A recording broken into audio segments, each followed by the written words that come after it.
네, 안녕하십니까. 네, 훈련원과 KB 하나능을 섬기고 있는 성희고 형제입니다. 자, 훈련원 수료예배에 오신 여러분을 환영하고 축복합니다. 네, 방금 우리 편은경 자매님 간증을 들으면서 역시 신앙은 연수가 아니라는 걸 다시 한번 이렇게 확인해야 되는 것 같아요. 정말 이 코를 훌쩍이는 모습도 더 아름다웠습니다. 네, 자, 우리 감사와 격려의 박수 보내드리겠습니다. 자, 오늘 주제 말씀은 이제 디모데후서 2장 1절에서 2절 말씀인데요. 같이 한번 읽어볼까요? 시작.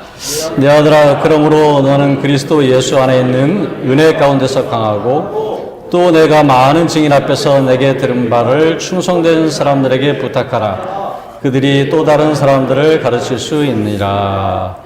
너무 잘하는 말씀이죠. 네. 정말 제 자신을 보면 자격이 하나도 없지만 또 순종하는 마음으로 이 자리에 나왔습니다. 여러분 이번 훈련 어떠셨어요? 힘드셨어요? 안 힘드셨어요?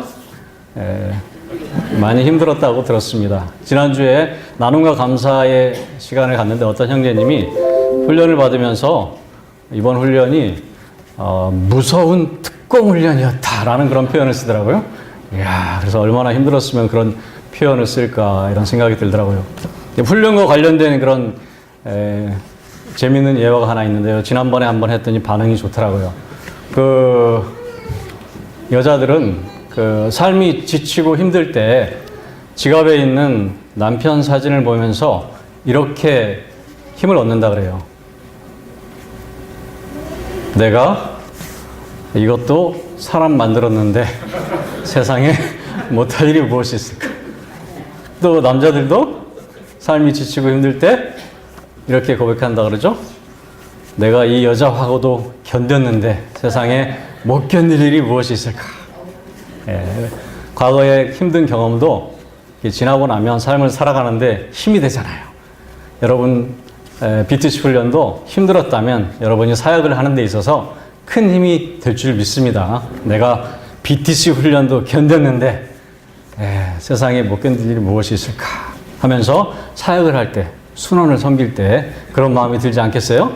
또 우리 간사님이나 순장들도 내가 이 BTC 훈련생들을 섬기면서 정말 사람 만들었는데 세상에 못할 일이 무엇이 있을까 하면서 힘을 얻을 수 있을 것 같습니다. 아멘. 네.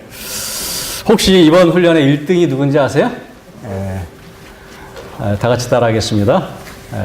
이번 훈련의 1등은 최선을 다한 당신이 1등입니다. 자, 우리 옆에 사람한테 한번 격려하시죠. 자, 최선을 다한 당신이 1등입니다. 자, 여러분의 환경과 각자의 상황들이 다 다르지만 그 속에서 정말 최선을 들인 여러분들이 진정한 1등이라고 생각합니다. 아멘. 개인적으로 이 BBB 와서 또 BTC 훈련을 제가 만나면서 좀 회개했던 거, 또 도전이 되었던 것 중에 하나가 은혜라는 단어를 좀 과거에는 잘못 사용했던 것 같아요. 제가 교회에서 이렇게 봉사하고 섬길 때 행사 준비하거나 또 특히 성가 연습할 때 저 지휘자님 은혜로 하시죠? 그게 무슨 말이에요? 지금 생각해보면 대충 하시죠. 네? 적당히 하시죠. 근데 BTC 훈련 와서 철저하게 점검을 받으면서 정말 은혜를 아는 사람은 이렇게 철저하게 준비하고 점검하는구나. 은혜 받은 자들이 바로 이렇게 준비해야 되는구나. 그런 걸 깨닫고 이렇게 막 회개를 했던 것 같아요. 직장에서 일할 때는 어떻게 해요? 제가 은행에 있기 때문에 1호짜리 하나라도 맞추려고 그거 못 맞추면 퇴근 못 하니까 철저하게 하면서 또 주님의 일을 할 때는 은혜로 합시다라는 이름으로 적당히 했던 것 같아요. 그래서 훈련 받으면서 제가 많이 회개했던 것 같아요. 두 번째 생각나는 거는 신앙생활은 교회 생활이다라는 그런 잘못된 생각을 가지고 있었던 것 같아요. 그래서 직장에 오면 철저하게 자신의 신분을 숨기고 신앙생활은 오직 교회에서만 그런 모습으로 이렇게 생활했던 것 같아요. 근데 BBB 와서 또 보니까 신앙은 생활이래요. 삶이 신앙이래요. 삶의 현장에서 보여지는 나의 모습이 나의 신앙의 현주소다 하면 맞다는 거예요. 굉장히 공감이 가는 그런 말씀이었어요. 그거를 사자성어로 뭐라 그러는 줄 아세요? 우문현답이라고 들어보셨죠? 우리의 문제는 현장에 답이 있다. 그래가지고 우문현답. 이거 하나만 기억하시면 돼요. 우리의 신앙의 핵심과 문제는 현장이라는 사실이죠. 삶의 현장에서 내가 어떻게 말하고 어떻게 행동하는지, 그게 바로 나의 신앙의 현주소다라는 맞는 것 같습니다. 예. 그런데 요즘 저의 모습을 보면 이 직장에 오면 꼭 교회 같고, 교회에 가면 직장 같이 좀 어색해요. 예. 교회에 오면은 저희 팀원들이 다 이게 교회를 다니고 선교회 예배를 가는데 한 사람만 물론 안 가요. 그 한 사람이 좀 요즘 왕따를 당하고 있어요. 예. 자꾸 이제 가자고 권면도 하고 하니까 슬슬 이제 피해 다니고, 그래서 상당히 왕따를 겪고 어려움을 당하고 있어요. 그래서 교회 다니는 사람들은 너무 즐겁고 편안한데 교회 안 다니는 그 형제는 항상 위축되어 있고, 혹시 자기 전도 당할까봐 이렇게 조심조심 눈치를 보면서 생활하는 모습을 보면서 내가 지금 교회에 온 건지 직장에 온 건지 이렇게 막 헷갈릴 때가 있어요. 그래서 아침에 오면은 또 큐티 모임 하죠, 또 맨투맨 모임 하죠, 점심 때 경건서적 모임 있죠, 선교회 예배 있죠 하면은 그냥 이게 교회인지 직장인지 잘 구분이 안 가요. 예. 그리고 다 팀원들도 다 교회 다니는 사람이고, 근데 교회 가면 일주일에 한 번씩 가니까 좀 어색해요. 예. 순원들도 일주일에 한 번씩 만나서 이제 다락방 공부하는데 너무 어색한 것 같아요. 오랜만에 보니까. 예. 그래서 지금 교회가 직장이고 직장이 교회가 이렇게 막 헷갈리는 그런 상황이 있어요. 제가 맞는 건지 안 맞는 건지 잘 모르겠어요. 근데 옛날 생각하면 정말 너무 감사하는 것 같아요. 그래서 직장에 오면 너무 편안하고 교회 가면 조금 불편하고. 자, 여러분도 그런 은혜를 누리시기 바랍니다.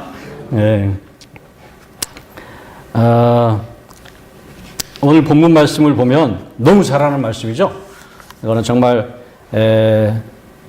가장 중요한 말씀 중에 하나예요. 제가 개원 예배 때 주제 말씀이 마태복음 28장 19, 20절 바로 이제 예수님의 지상명령에 대해서 같이 나눴는데, 그 예수님이 정말 유언처럼 우리에게 당부하신 말씀이잖아요.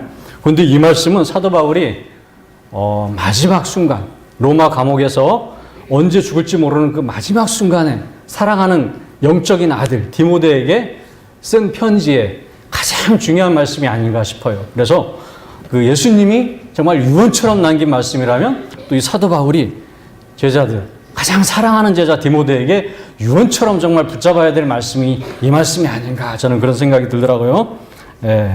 그래서 이 내용을 한마디로 정리하면 뭡니까? 재생산하는 제자가 되라, 그런 뜻이에요. 제자를 삼으라 라는 말과 같은 의미인데 좀 더 구체적으로 또 다른 사람을 이렇게 말씀으로 세우고 양육하라, 재생산하라, 그런 의미가 또 이렇게 포함되어 있는 말씀이다 이거죠. 그래서 이 본문을 통해서 제가 이제 관찰하고 살펴본 것은 이 재생산하는 제자가 되려면 내가 먼저 어떤 사람으로 준비되어야 되는지, 이 제자의 어떤 두 가지 핵심적인 그런 요소를 제가 관찰하면서 같이 한번 살펴봤는데요. 이 두 가지에 보면 두 가지 문장이 나와요. 먼저 내 아들아 이렇게 하면서 그 내 아들아라고 이렇게 표현한 바울 서신이 13개의 서신 중에서 많은 편지를 썼지만 내 아들아라는 마음으로 이렇게 정말 사랑을 담아서 친아들처럼 이렇게 부르면서 이야기한 적이 없어요. 바울의 간절한 애절한 그런 마음이 저는 담겨 있다고 생각합니다. 그러면서 그러므로가 중요하죠. 우리가 결론적으로 잘 붙잡아야 될 말씀. 첫 번째 뭐예요? 은혜 안에서 강하라. 이게 이제 첫 번째 당부하는 말씀이어서 은혜 안에서 강한 사람이 좀 되었으면 좋겠다. 그리고 두 번째 뭐예요? 사역에 대해서 충성된 사람들에게 부탁하라. 자, 은혜 안에서 강하라. 이 말은 우리의 내적인 부분이에요. 내면적인 부분. 우리가 사역을 지속적으로 또 잘하기 위해서 너무너무 중요하고 필요한 부분. 은혜 안에서 좀 강하라. 두 번째, 우리가 사역의 방향을 잘 잡고 정말 충성된 사람 부탁하라. 그리고 그 전에 내가 먼저 충성된 사람이 되라. 그래서 핵심 두 개의 그런 핵심 단어를 찾는다면 은혜에서 강한 자, 그리고 충성된 자, 이 부분이 우리가 관심을 갖고 준비해야 될 이 두 가지 영역인 것이죠. 먼저 그러면 이 은혜 안에서 강하라, 은혜 안에서 강한 자가 어떤 자인지 제가 한번 살펴봤는데요. 히브리서에 보니까 강하다라는 말이 하자크라고 되어 있더라고요. 하자크. 굳게 붙잡다, 흔들리지 않는다. 그런 말로 이야기할 수 있어요. 그래서 은혜 안에 있을 때 우리가 강하고 흔들리지 않는 자가 될 수 있다. 그 말씀이죠. 은혜 안에 있을 때 우리가 좀 더 견고하게 정말 주님의 일을 끝까지 잘 감당할 수 있다. 그런 말씀이 이 속에 들어있는 것 같아요. 예, 초등학교 때 제 아들 생각이 나더라고요. 제 아들이 저학년 때 이렇게 넘어져가지고 얼굴을 좀 이렇게 많이 다쳐가지고 들어왔어요. 얼마나 속상해요. 그러면서 애 엄마가 야, 이 녀석아, 너 이러면 나중에 커서 장가 못 간다 하면서 이제 그런 얘기 어른들 많이 하잖아요. 근데 그 녀석이 뭐라고 하는 줄 아세요? 엄마, 강해 보이잖아요. 이러더라고요. 그 상황에서 어떤 그런 말이 나왔는지 저도 그때 놀랐어요. 그러니까 가르쳐 주지도 않았는데 강해 보여야지 생존할 수 있다는 그 원리를 벌써 이렇게 깨닫고 있는 것 같아요. 이 세상의 원리도 강해 보여야지 이렇게 생존할 수가 있어요. 근데 우리가 강하다라는 게 우리 영적으로는 그런 말이 아니죠. 힘이 세다, 목소리가 크다, 뭐 이런 의미가 아니잖아요. 세상적으로는 물론 그럴 수 있지만 영적인 의미에서는 어떤 의미인지 좀 더 구체적으로 제가 이렇게 좀 묵상을 해봤어요. 근데 영적으로 은혜 안에서 강한 자가 누구일까? 바로 저는 사도 바울이 영적으로 은혜 안에서 강한 자 같아요. 그렇기 때문에 그의 사랑하는 순원에게 저런 말을 권면하지 않았겠어요? 그런데 사도 바울이 한 말 중에 도대체 이 영적으로 은혜 안에서 강한 자의 그런 고백이 어떤 고백이 있을까? 제가 이렇게 찾아봤는데 고린도후서 12장 9절이 생각나더라고요. 고린도전서 12장 9절 제가 한번 읽어보겠습니다. 나의 여러 약한 것들에 대하여 자랑하리니 이는 그리스도의 능력이 내게 머물게 하려 함이라. 약한 것들을 자랑할 수 있는 자, 나의 약점, 단점을 자랑할 수 있는 자, 이게 강한 자라는 것이죠. 나의 약점과 단점이 더 이상 약점이 아닌 거예요. 왜? 하나님께서 능력으로 역사할 수 있는 기회라는 거죠. 그래서 여러분 훈련 받을 때 보면 다 환경이 어때요? 환경이 좋고 상황이 좋아서 훈련 혹시 지원하신 분 계세요? 제가 볼 때 한 사람도 없어요. 환경이 어렵고 나름대로 약점이 있고 단점이 있지만 어떻게 했어요? 순종하는 마음으로 순종의 자리에 나아갔더니 어떻게 됐어요? 편은경 자매님같이 저렇게 하나님께서 귀하게 사용하시고 세워 가시잖아요. 그게 하나님의 그런 영적으로 강한 자의 그런 모습이 아닌가, 저는 이런 생각이 들었습니다. 그래서 정말 우리가 은혜 안에서 강한 자가 되는 게 정말 중요하다, 그런 생각을 제가 이렇게 하게 됐습니다. 그런데 저의 그 약점이 무엇일까, 제가 이렇게 한번 생각을 봤어요. 겉으로는 멀쩡하게 생겼는데 약점이 많아요. 저도 제 이름을 보세요. 제 이름이 성이구예요. 이름부터가 벌써 약점 투성이에요. 어떻게 성이 성도 아니고 성이구잖아요. 예, 초등학교 때 얼마나 놀림을 받았겠어요. 그죠? 2918이라고 들어봤죠? 저는 어렸을 때 2구라고 이름을 별로 못 들어봤어요. 친구들한테. 항상 2구 다음에 나오는 그 답을 항상 제 이름으로 듣고 자랐어요. 그러니까 얼마나 상처가 받겠어요. 이름에 대해서. 근데 제가 비비비 와서 큐티를 배우면서 큐티를 하는데 너무너무 재미있는 거예요. 막 묵상을 하면 막 하나님께서 은혜로운 말씀을 생각나게 해주세요. 그래서 제 이름을 가지고 제가 묵상을 했잖아요. 그랬더니 하나님의 놀라운 영적인 원리가 이 속에 들어있는 거예요. 그래서 그 이야기를 막 한번 제가 강의를 할 때 나눈 적이 있는데 막 도전이 되었다고 그런 형제가 있더라고요. 야, 근데 그 얘기 지금 나누고 싶은데 그거 나누면 한 30분은 걸려야 돼요. 그래서 이거는 나중에 혹시 BTC2 들어오시면 그때 제가 한번 나눌 수 있는 기회를 마련하겠습니다. 그리고 제 이름이 얼마나 좋은지, 쓰기도 좋고 부르기도 좋고 잉크값도 안 들고 영적인 원리까지 그 속에 들어있으니까 너무너무 감사하고, 제가 뭐 특별한 특징이 없는데 회사에서 연수할 때 이렇게 돌아가면서 자기소개할 때 제 이름 몇 가지 이야기해주면 그냥 다 저를 기억하고 찾아와서 아는 척하고 인사하고 얼마나 좋은지 몰라요. 또 제가 단점이 좀 많은데 솔직히 제가 앞에 나와서 이렇게 서는 걸 별로 안 좋아해요. 성격적으로. 앞에 나와서 뭔 얘기를 하려면 생각이 안 나요. 잘 앞이 하얘가지고. 근데 비비비 와가지고 이렇게 훈련받고 또 리더가 이렇게 하라고 하니까 순종으로 이렇게 나가다 보니까 이제 앞에 나와서 이야기하는 게 재밌어요. 네. 그래서 앉아있을 때는 잘 생각이 안 났는데 앞에 나와서 막 이야기하다 보면 막 생각이 더 잘 나요. 그래가지고 야, 참 신기하다. 그런 걸 제가 이렇게 많이 경험하게 돼요. 하나님께서 이렇게 사용하시려면 그런 방법으로 이렇게 또 인도하시는 걸 제가 느꼈어요. 또 제가 얼마나 또 부족한지 사실 2주 전에 제가 고백할 게 있는데 그 부산 모임에 이렇게 훈련원 강의가 있어가지고 아침에 일찍 서두르면서 제가 아침 식사를 아내하고 같이 하는데 아내가 그냥 또 한마디 돌직구를 날리더라고요. 자기가 또 오늘 굉장히 바쁘대요. 그 갑자기 시골에서 아버님이 무슨 건강검진을 받아야 된다고 올라오는데 그 아버님 모시고 이제 병원에 다녀야 되니까 얼마나 걱정이 되겠어요. 그러면서 이제 마음이 편치 않았던 것 같아요. 그러면 제가 빨리빨리 막 좀 가야 된다고 밥 좀 달라고 하니까 사람이 말이야 그러면 되냐고. 밖에서만 착한 척하고 다니고 속에서는 정말 안에서는 형편 없으면서 제대로 아내 마음도 헤아리지 못하면서 밖에서만 착한 척하고 다닌다고. 제가 이게 뭐 한 숟갈 먹다가 탁 목에 걸린 느낌으로 전곡을 찌르는 거예요. 전곡. 어떻게 알았지? 예. 그래가지고 막 제가 당황한 적이 있어요. 제가 이제 그런 사람이잖아요. 한때는 제가 사실 훈련 받을 때 아내를 그렇게 미워했어요. 훈련 받고 늦게 들어오면 항상 핍박이 있는 거예요. 나중에 그 전에 술 먹고 늦게 들어오고 막 회식하고 늦게 들어오면 전혀 평안했는데 꼭 모임에 갔다가 또 훈련 받고 늦게 들어오면 항상 핍박이 있는 거예요. 그래서 이거는 사탄이다. 이건 완전히. 예? 그래가지고 막 사탄아 물러가라. 제가 이제 막 하려고 했다가 안 했는데 지금 생각하면 참 잘한 것 같아요. 큰일 날 뻔했잖아요. 근데 제가 이제 말씀을 보면서 나 자신을 돌아보고 나 자신을 이렇게 바라보니까 구제불능인 거예요. 나 같은 사람, 정말 형편없는 사람, 자기밖에 모르는 사람, 이런 사람 참고 지금 몇십 년 동안 살아주는 사람, 이런 사람이 정말 천사다. 그래가지고 제 카톡에다가 항상 저 아내 이름을 천사라고 이렇게 하고 다니잖아요. 물론 거기다가 이제 약간 소망도 담아서. 예. 그러고 막 다니잖아요. 정말 천사가 되어가는 것 같아요. 그래서 저는 요즘은 제가 아내는 정말 성령님과 같은 것 같아요. 제가 조금만 게으르고 제대로 살지 못하면 막 잔소리를 해요. 제대로 살아라고. 예. 그러면 제 자신을 이렇게 돌아봐요. 점검이 돼요. 성령님이 말씀하시는구나 하면서 다시 아내가 제일 싫어하는 설거지의 자리로, 그리고 제일 싫어하는 그 화장실 청소 제일 싫어하는데 거기로 달려갑니다. 그러면은 관계가 막 회복이 되는 걸 느껴요. 성령님께서 이렇게 말씀하시는구나, 또 아내를 통해서.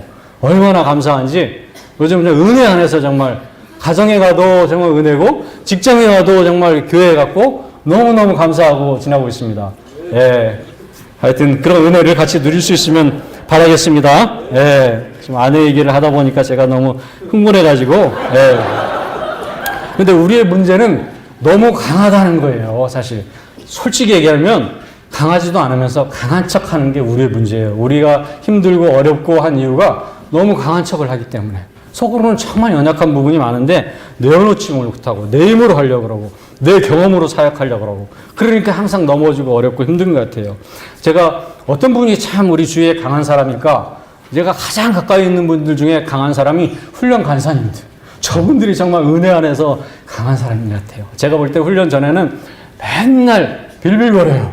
건강도 제가 볼 때 안 좋아요. 나이도 뭐 지금 환갑 지나신 분 몇 분 계세요. 너무너무 온몸이 종합병원이에요.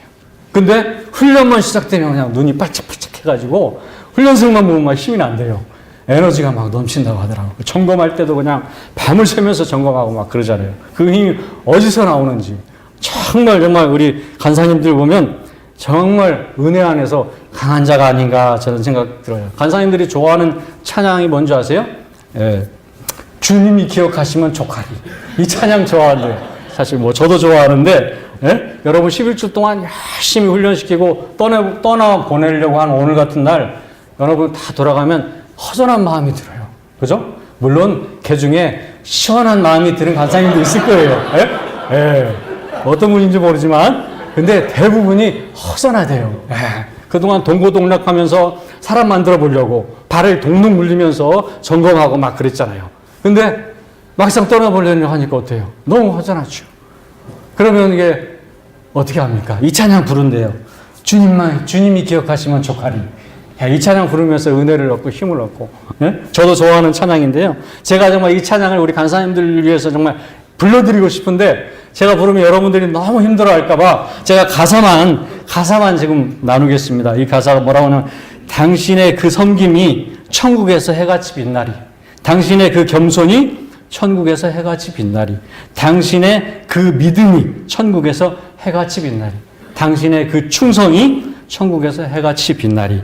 주님이 기억하시면 족하리. 예수님 사랑으로 가득한 모습, 천사도 흠모하는 아름다운 그 모습, 천국에서 해같이 빛나리. 아멘. 네, 우리 간사님들을 위해서 이 시간 다시 한번 감사와 축하의 박수, 축복의 박수 한번 보내드립니다. 감사합니다. 네, 박수를 친 김에 또 우리 지역 모임에서 여러분들을 위해서 잘 섬겨주시고 또 매주 와서 간식으로 그냥 배가 너무 불러가지고 강의에 집중이 안 될 정도로 이렇게 섬겨주신 우리 지역 모임의 순장님들 오셨어요. 순장님을 위해서도 다시 한번 감사와 격려의 박수, 축하의 박수, 축복의 박수 부탁드리겠습니다. 네. 자, 그래서 은혜 안에서 강해야 된다. 이게 우리가 붙잡아야 될 부분이에요. 그래서, 예. 두 번째, 이 재생산하는 제자의 삶을 살기 위해서 붙잡아야 될 거. 충성된 자가 되어야 된다. 충성된 자. 예. 우리 디모데후서 2장 3절에서 6절에 보면 세 종류의 그런 사람이 나와요. 군사, 또 경기하는 자, 운동선수, 농부. 이 충성된 자의 특징에 대해서 잘 설명하고 있어요. 이거를 다 이야기하면 또 이게 시간이 많이 갈 것 같아요. 이것도 BTC 혹시 2에 오시면 제가 나눠드리기로 하고, 오늘은 제가 이 충성자의 특징, 말씀에서 제가 이제 묵상하고 생각한 말씀이 있어요.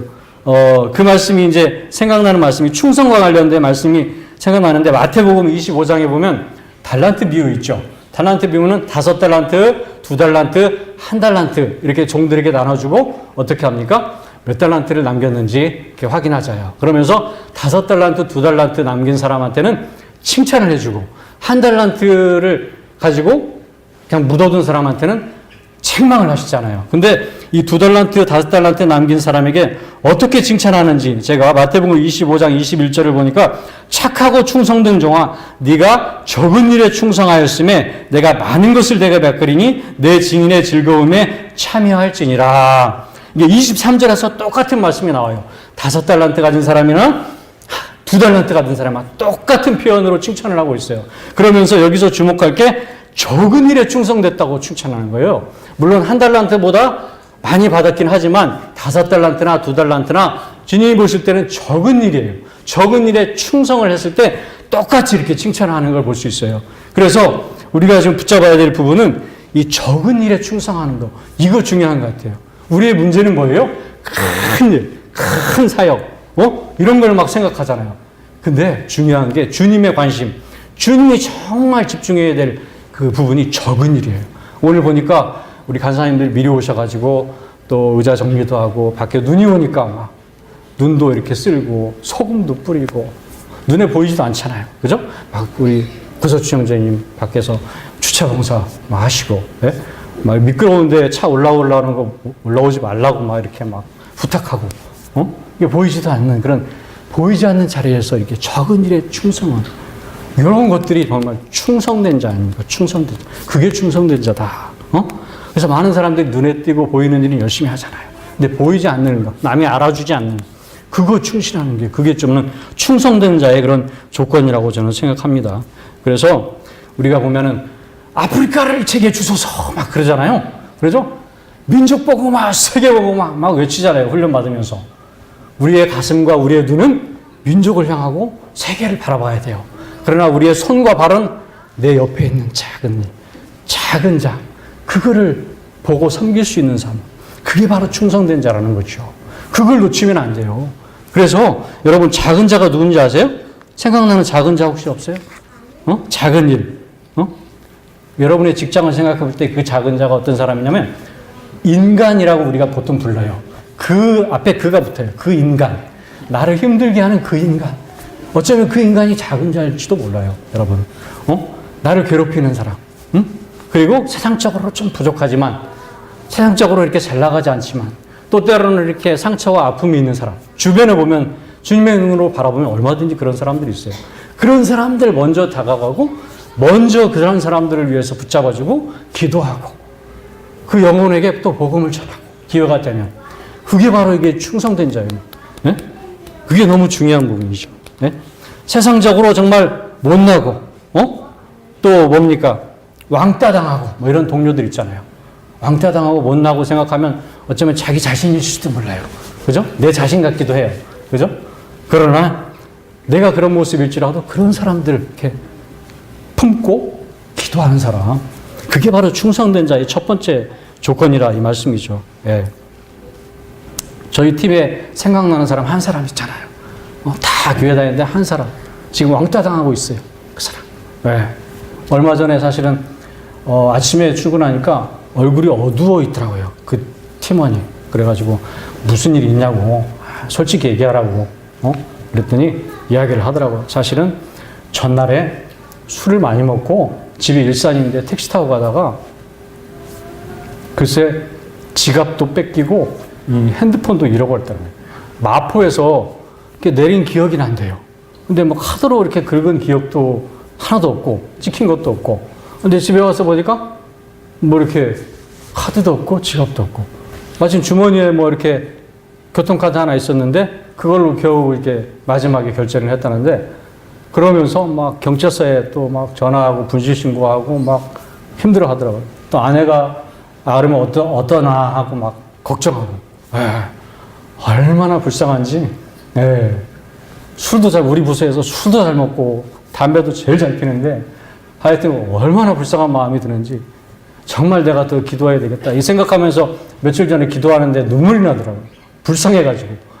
하나님께서 그런 마음을 주시더라고요. 바로 그런 사람 붙잡고 우리가 기도하고 또 그 사람 복음을 전하기 위해서 우리가 시작하는 거, 그게 바로 정말 충성된 자의 모습이 아닌가 저는 생각합니다. 가정을 생각해 봅시다. 가정에서 어떤 사람이 작은 자입니까?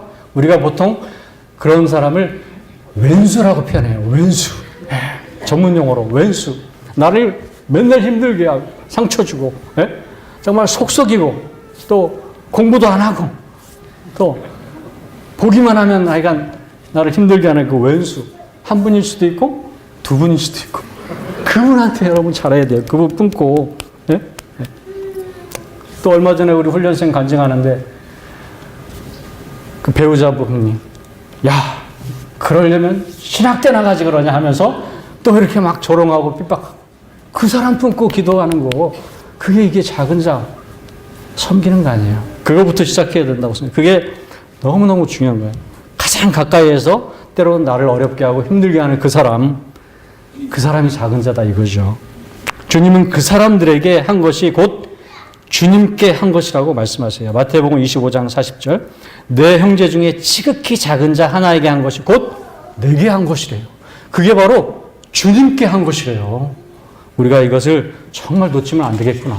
그래서 저 자신을 이렇게 돌아보고 회개하는 그런 시간이 되었어요. 너무너무 우리가 본질을 놓치고 있는 건 아닌지, 이게 바로 핵심이구나. 그래서 우리가 열심히 하지만 잘못하면 남는 게 없을 수가 있어요.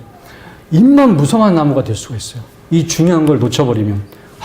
그렇구나. 그러면서 제 자신을 이렇게 다짐하는 시간이 되었습니다. 그래서 정리하겠습니다. 오늘 말씀은 이 재생산하는 제자가 되기 위해서 먼저 우리가 놓치지 말아야 될 두 가지. 은혜 안에서 강한 자가 되자. 두 번째, 충성된 자가 되자. 은혜 안에서 강한 자는 뭡니까? 나의 약함이 곧 하나님의 능력이 머무는 자리임을 알고 순종으로 나아가는 사람. 그런 사람이 되자. 그리고 충성된 자가 뭐예요? 큰 사역, 큰 일을 생각하기 전에 가장 가까이에서 나를 힘들게 하는 그 사람. 그 사람을 품고 세계복음화, 민족복음화를 볼 수 있는 사람. 그게 바로 충성된 자라는 것이죠. 이해가 되십니까? 아멘. 제가 결론적으로 묻겠습니다. 이 땅의 부흥은 몇 명이면 된다고요? 4명. 이 땅의 부흥은 4명이면 충분합니다. 아멘. 부흥은 숫자가 아니에요. 정말 준비된 여러분과 같은 충성된 사람들, 이런 사람들이 하나씩 둘씩 각자의 자리에서 세워져 나갈 때 이 땅의 부흥은 그 자리에서 일어나고 있는 거예요. 우리 눈으로는 보이지 않지만 부흥이 벌써 일어나고 있는 거라고 생각합니다. 아멘. 그런 마음으로 정말 끝까지 처음보다 끝이 아름다운 그런 모습으로 주님 앞에서 칭찬받는 저와 여러분이 되었으면 좋겠습니다. 아멘. 네, 제가 기도하고 마치겠습니다.